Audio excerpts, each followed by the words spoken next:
I have no regrets. So when I saw this moment, I was just thinking about myself and a lot of emotions and grieving that I have experienced. I don't know how the executives over at Turning Point USA sleep at night. Okay. I don't know how you can present yourselves as a Christian organization and not be dedicating yourself to the truth. If you thought you'd seen it all, think again. Because tonight, this one doesn't just leak, it detonates. Where secrets explode before your eyes. Candace Owens just dropped the kind of receipts that don't get posted. They get buried. They get shredded, sealed, hidden behind lawyers. Gag orders, NDAs, the whole machine. But she didn't care. She said, if the truth burns everything down, then let it burn.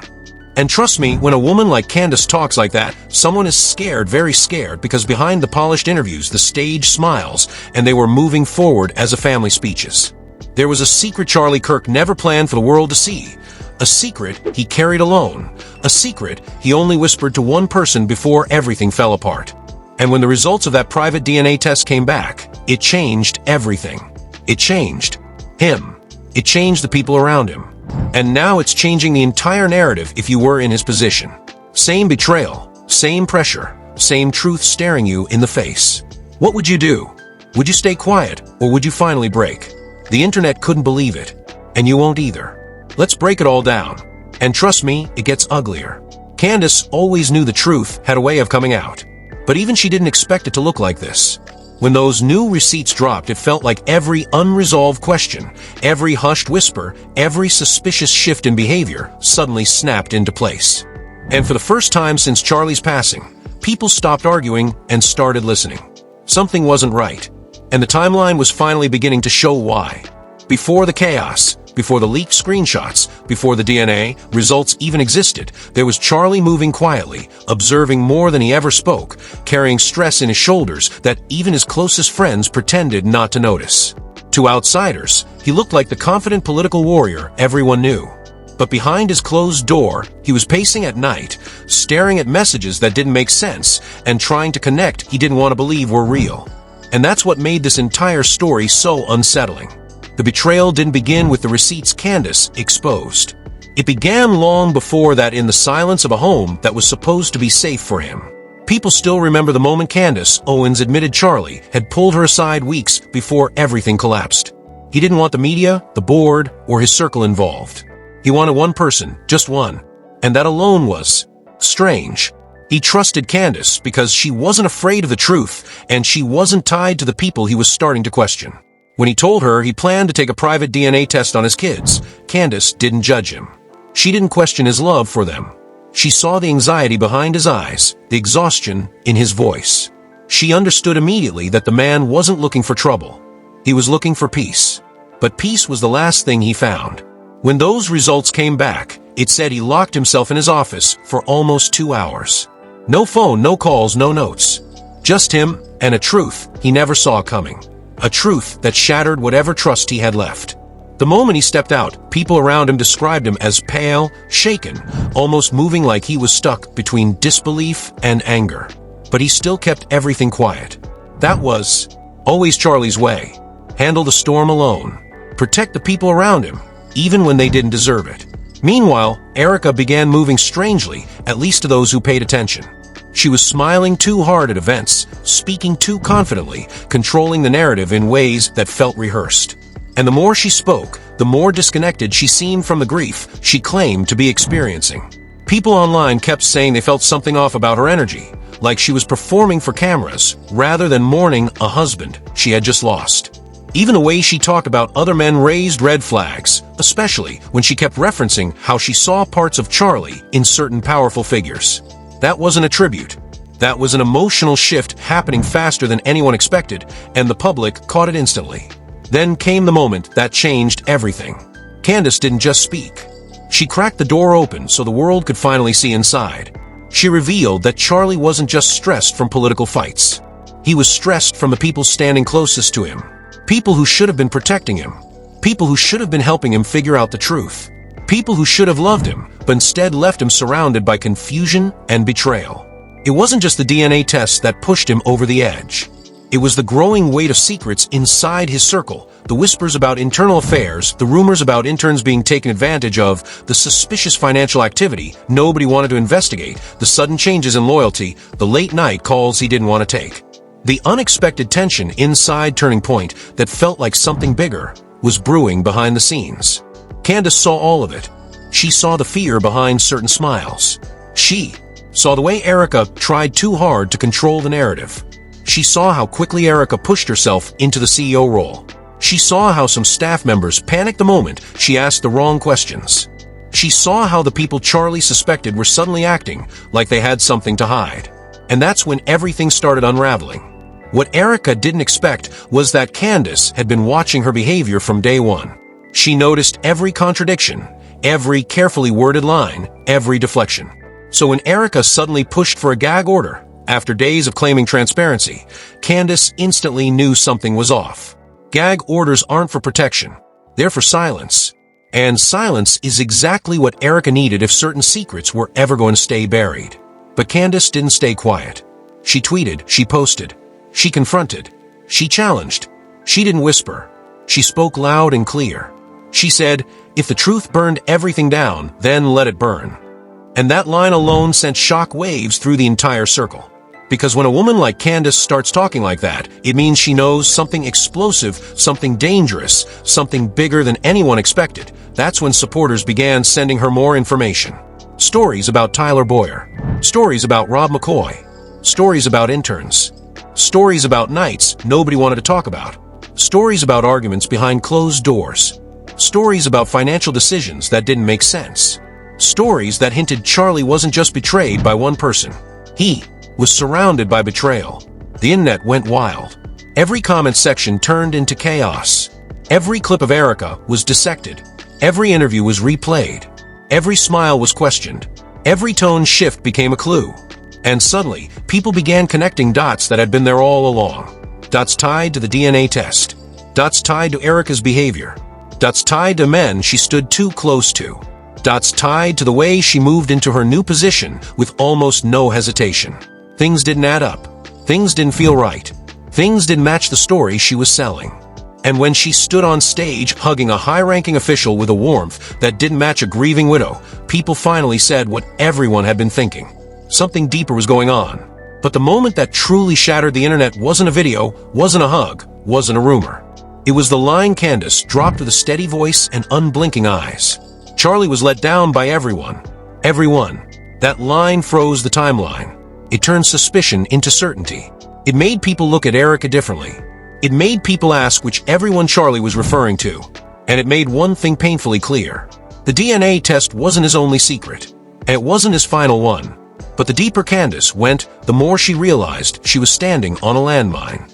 Because the next set of receipts she uncovered didn't just question Erica's behavior. They questioned the entire world Charlie had been living in. Long before he took that DNA test. These weren't just screenshots. They were patterns, whispers, contradictions, digital footprints that didn't match the public image Turning Point tried to maintain. And every new piece of information pointed to the same uncomfortable truth. Charlie was surrounded by people who had mastered the art of pretending.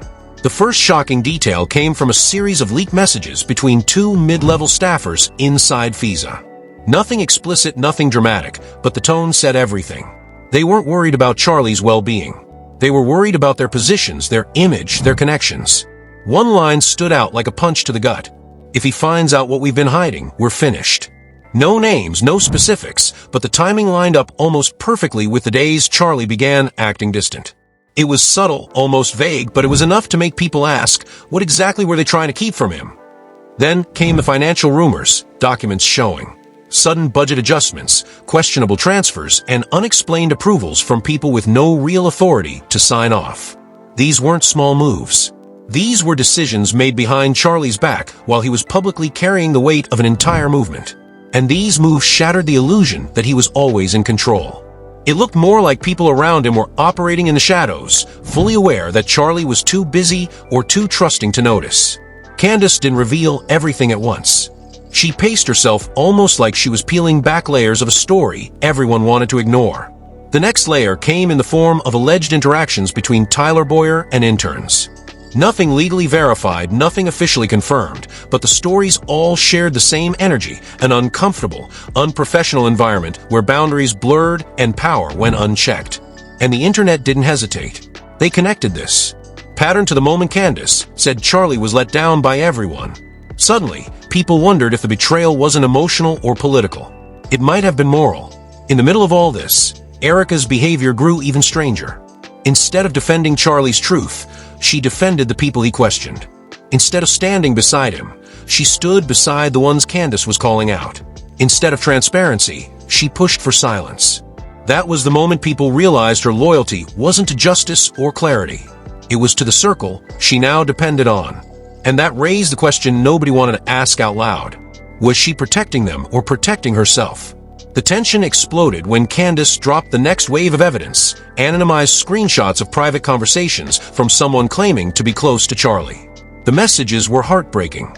They showed a man who felt cornered, who felt unheard, who felt betrayed by people he trusted most. One message said, "I can't tell who's real around me anymore." Another said, "Everything feels staged." But the most painful one of all read, "I don't know who I can trust in my own home." That line broke the internet. It connected every clue in the story. The DNA test, Erica's strange behavior, the suspected affairs, the suspicious hug, the staged interviews, the sudden push into leadership, the polished responses, everything. And suddenly, people weren't just questioning her loyalty, they were questioning her innocence. Then came the video clip that sent shock waves through every platform. A clip from a private event just weeks before his passing. Charlie stood on stage smiling, speaking confidently, but his eyes looked exhausted. Meanwhile, Erica stood beside him with an expression that didn't match the room. She wasn't emotional. She wasn't supportive. She wasn't attentive. She looked distracted, disconnected, almost uncomfortable. Viewers compared the clip side by side with her recent interviews, and something didn't match.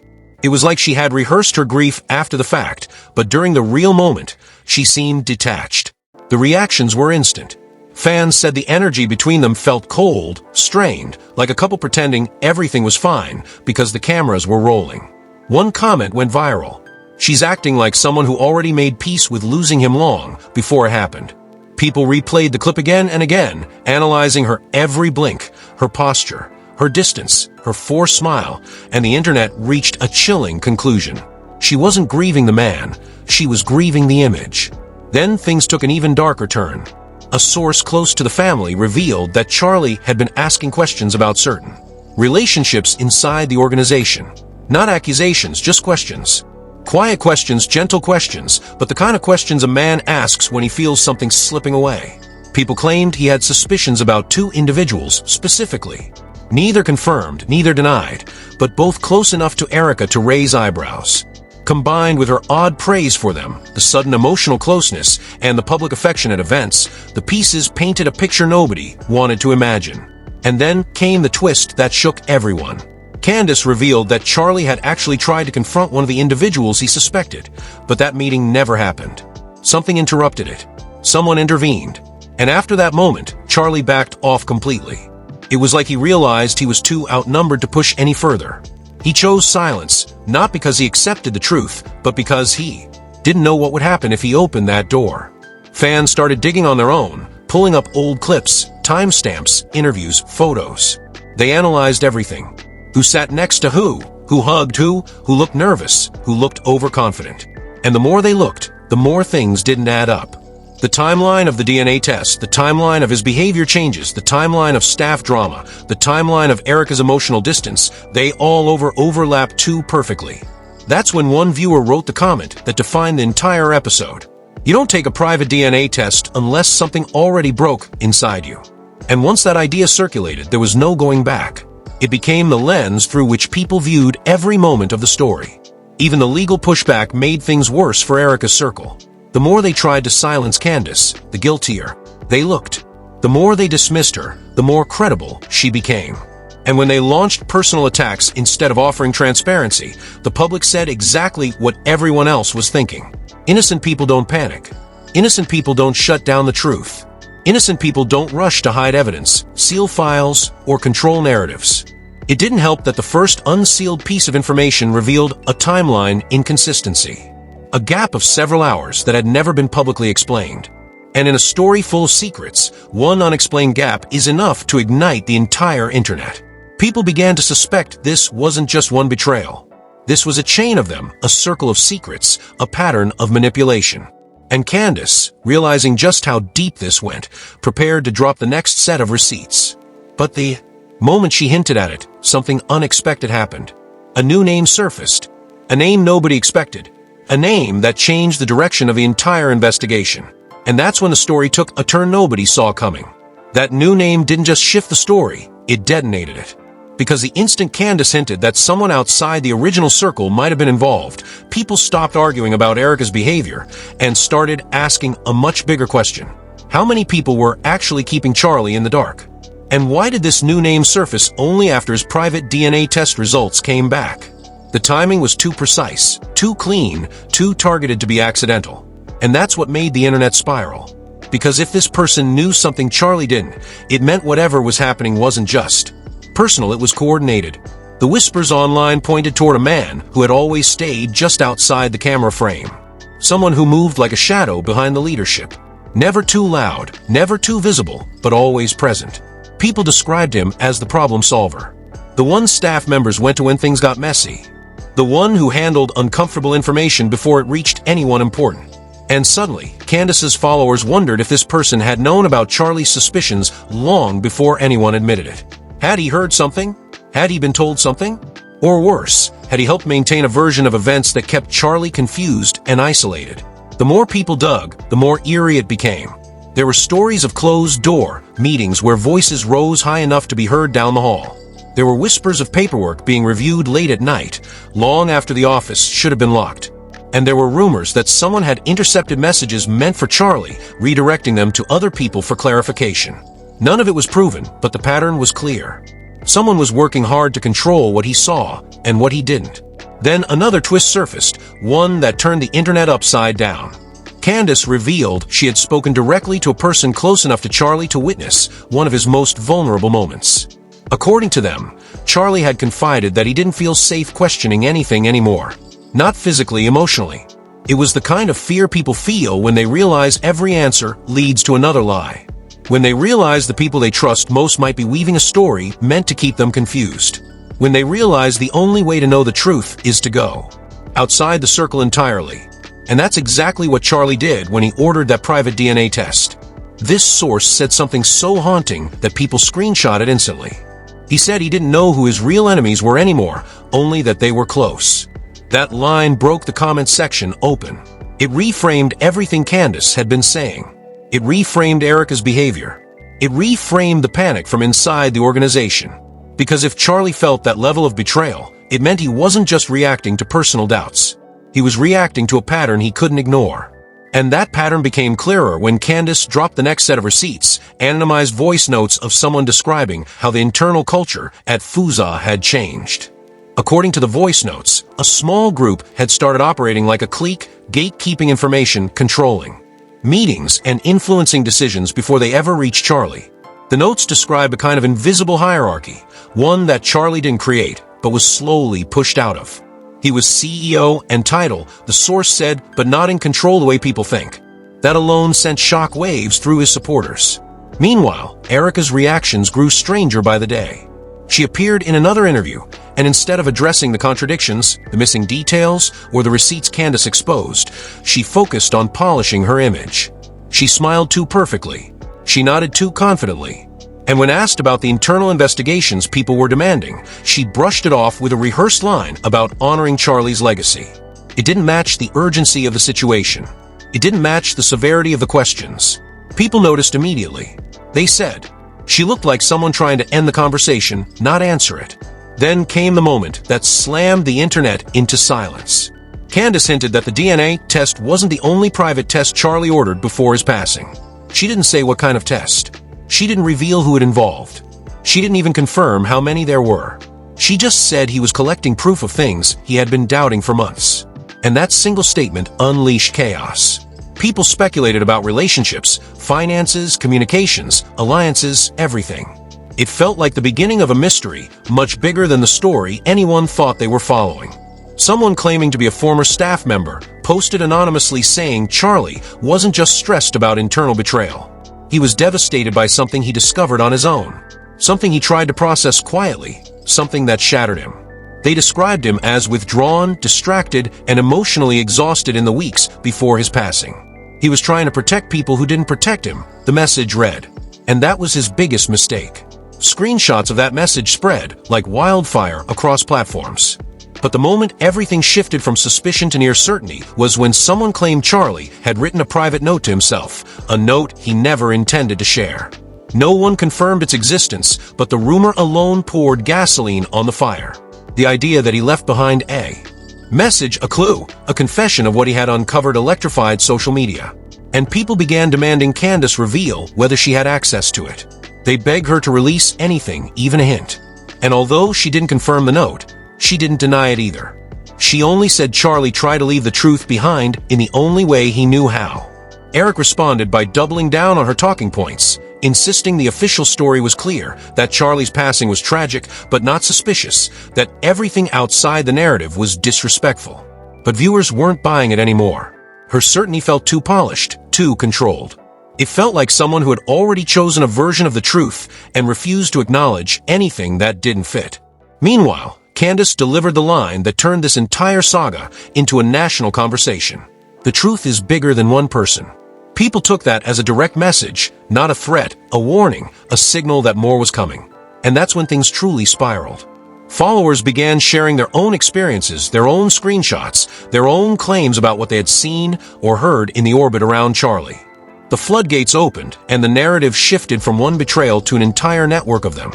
The final hit came when a source revealed that the new name Candace hinted at, someone who had always stayed quiet, was allegedly preparing to come forward, not with rumors, not with interpretations, with evidence. And that revelation sent the internet into full meltdown mode. Because if this person stepped forward, if their information aligned with the patterns everyone already recognized, if they confirmed what Charlie suspected, then the truth wasn't just going to leak. It was going to explode. People online began saying the same thing over and over. If the truth comes out now, it won't be Erica who pays. It'll be everybody who helped her. And that's when the story reached its most chilling point. Candace said there was one last detail she wasn't ready to reveal. One final secret Charlie left behind. One final piece of proof that connected every loose thread. One final truth he never wanted the world to forget. Then she paused, looked into the camera, and said nothing more. And that silence said everything. Tonight's chapter leaves us staring at a truth nobody expected. And maybe that's why it hits so hard. Because when secrets start leaking from the cracks of a story this big, they never stop with just one revelation. They multiply. They expose every corner people hoped would stay dark. And now that Candace has stepped into the fire with receipts no one was prepared for. The entire narrative surrounding Charlie, Erica, and the inner circle isn't just shifting, it's collapsing in real time. The questions are louder than ever. The timelines are messier than ever. And the silence coming from certain people feels almost impossible to ignore. So, here's where you come in. What do you think really happened here? Do you believe Candace is uncovering the truth piece by piece, or is there someone else pulling strings behind the scenes? Do these leaks point to a single betrayal, or an entire network of people hiding things they hope never surface? Whatever your thoughts are, drop them in the comments because this conversation isn't just explosive, it's necessary. And remember this, stories like these never end when the episode ends. They keep unfolding in the shadows, in the whispers, in the receipts waiting to surface. So make sure you're locked in, subscribed, and ready because celebrity press isn't slowing down. We're following every lead, every witness, every contradiction, and every hidden detail they hope we don't find. Stay close because the next chapter, it's already brewing. A story this tangled never settles quietly. And you already know the people trying hardest to bury. The truth are usually the ones most afraid of it.